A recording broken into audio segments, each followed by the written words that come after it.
जो दौर है दुनिया का उसी दौर में बोलो, बहरों का इलाका है जरा जोर से बोलो।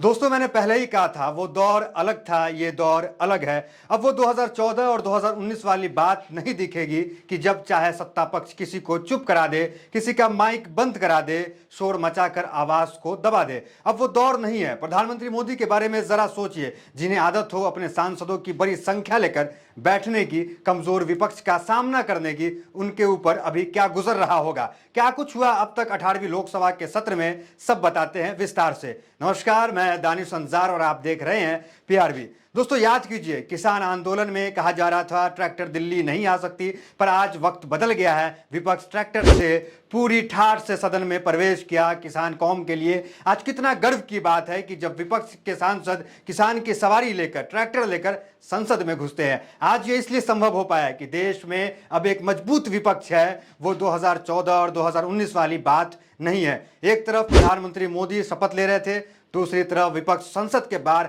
हाथों में संविधान की कॉपी लेकर मजबूत विपक्ष होने का सबूत पेश कर रहा था। करे भी क्यों ना, अकेले उत्तर प्रदेश में 37 सांसद लेकर सदन में घुसे अखिलेश यादव की वो तस्वीर और वीडियोस आप देखें। सबके हाथ में संविधान की कॉपी दिखेगी। एक बार वो वीडियोस जरूर देखें।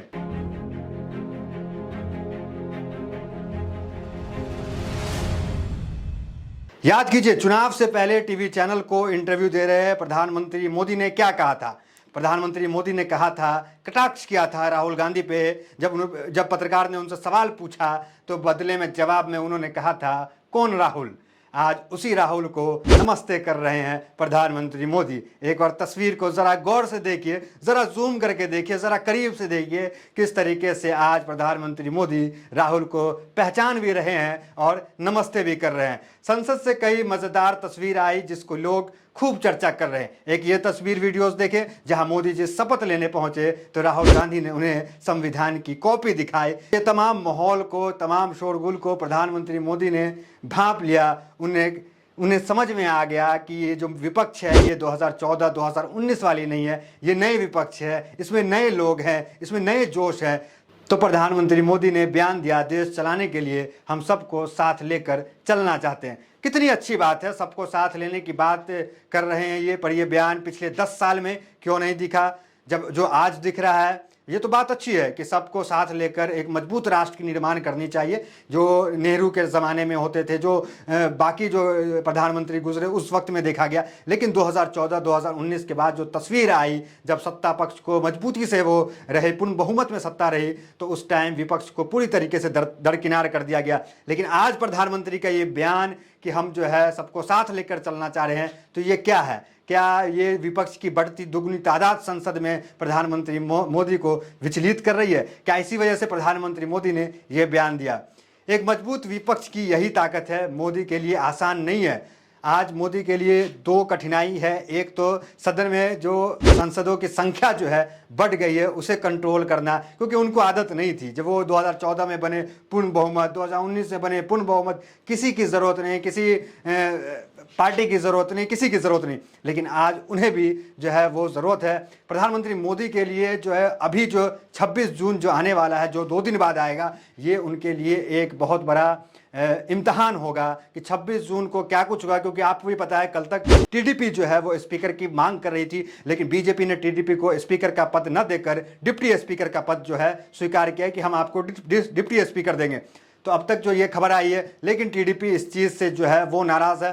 दूसरी तरफ प्रधानमंत्री मोदी नीतीश को भी मनाने की कोशिश कर रहे हैं। तो ये जो कोशिश है उनकी, वो सिर्फ शपथ ग्रहण तक नहीं, सिर्फ स्पीकर के चुनाव तक नहीं, ये आगे भी उनको करना पड़ सकता है। उनको इनकी बात को मानना पड़ सकता है। क्योंकि आप सोचिए, पहले तो पूर्ण बहुमत में थे, कोई चिंता नहीं थी। अभी तो एक तरफ सामने विपक्ष जो है इतनी मजबूत स्थिति में, दुगनी तादाद में है, तो वो बीपी हाई कराएगा ही। विपक्ष हर मुद्दे का विरोध करेगा। इतनी आसानी से आप कोई भी बिल लाकर पास नहीं करा सकते हैं। विपक्ष आप पे जो है पूरी तरीके से हावी रहेगा।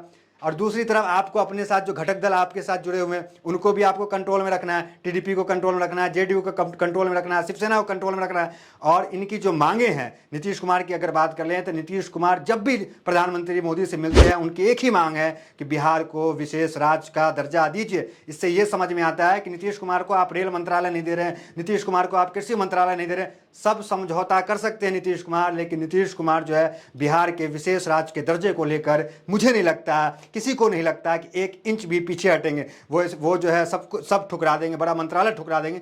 लेकिन क्योंकि नीतीश कुमार की बात कर ले या चंद्रबाबू नायडू की बात कर ले, इनकी जो राजनीतिक भविष्य है, जो आगे आंध्र प्रदेश की बात कर ले, तेलंगाना से अलग हुए 10 साल हो गए, उनकी उस राज्य की स्थिति जो है बाकियों के राज्य से बेहतर नहीं है। उसको भी बेहतर बनाने के लिए, इनका राजनीतिक भविष्य वहाँ पे उज्जवल रहने के लिए राज्य में यहाँ डबल इंजन की सरकार से विशेष राज्य का दर्जा लेना अहम बहुत ज़रूरी है। उसी तरह नीतीश कुमार है, कितने साल से जो है वो डबल इंजन की सरकार बिहार में रही, आरजेडी जो है लगातार हमलावर रहती है कि आप जो है साथ में रहते हैं, आप इतने साल सत्ता साथ में चलाएं, और आज भी बिहार की स्थिति वही है। बिहार सबसे पिछड़ा, बिहार में रोजगार नहीं है, बिहार में शिक्षा नहीं, बिहार में स्वास्थ्य की स्थिति खराब। आप सबसे ज़्यादा राज्य के डबल इंजन में रहें, प्रधानमंत्री मोदी रहे, जो जिनकी गुजरात मॉडल की तारीफ है, तमाम चीज़ें होती है, तो आप अब तक जो है विशेष राज्य का दर्जा नहीं दिला पाए।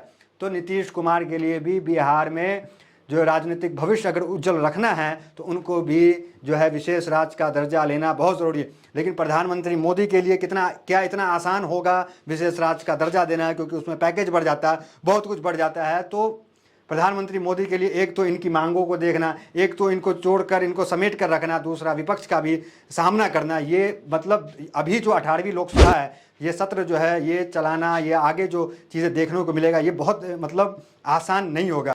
क्योंकि आप उत्तर प्रदेश की बात कर लें तो उत्तर प्रदेश में जो अखिलेश यादव की अगर बात करें तो वो कितनी मजबूत स्थिति में है। 37 सांसदों के साथ अखिलेश यादव जो है वो सदन में प्रवेश किए, उनकी भी आवाज़ देखने को मिलेगी। कई बड़े चेहरे हैं, कई जो है निर्दलीय जीत के आए, कई नई पार्टी बना करके जीत के आए। चाहे हम बात कर लें चंद्रशेखर आज़ाद की, वो जीत के आए नगीना से, पप्पू यादव की बात कर लें, वो जीत के आए पूर्णिया से। तो ये आवाज़ जो है वो अब सदन में देखने को मिलेगा। राहुल गांधी जो है जिनकी सदस्यता चली गई थी, वो वापस से वहाँ पर देखने को मिलेंगे। अभी कहा जा रहा है कि वायनाड से प्रियंका गांधी चुनाव लड़ी है, वो वहाँ से जीत सकती हैं, तो वो सदन में अगर जीतती हैं तो वो देखने को मिलेगी। तो विपक्ष जो है वो पहले वाला विपक्ष नहीं है, ये विपक्ष मजबूत स्थिति में, ये विपक्ष सवाल करेगा, ये विपक्ष जो है मुकाबला करेगा। तो ये देखना दिलचस्प होगा।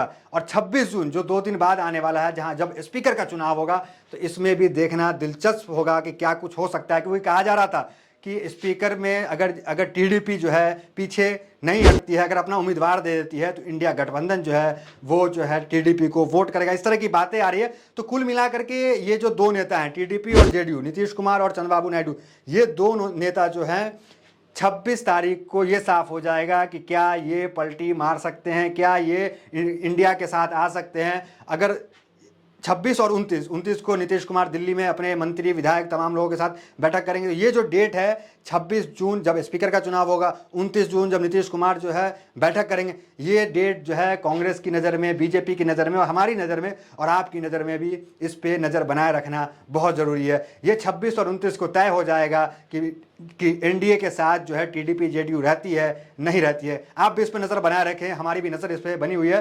तो फिलहाल इस वीडियो में इतना ही, मिलते अगले वीडियो से बने हमारे साथ। बहुत बहुत धन्यवाद।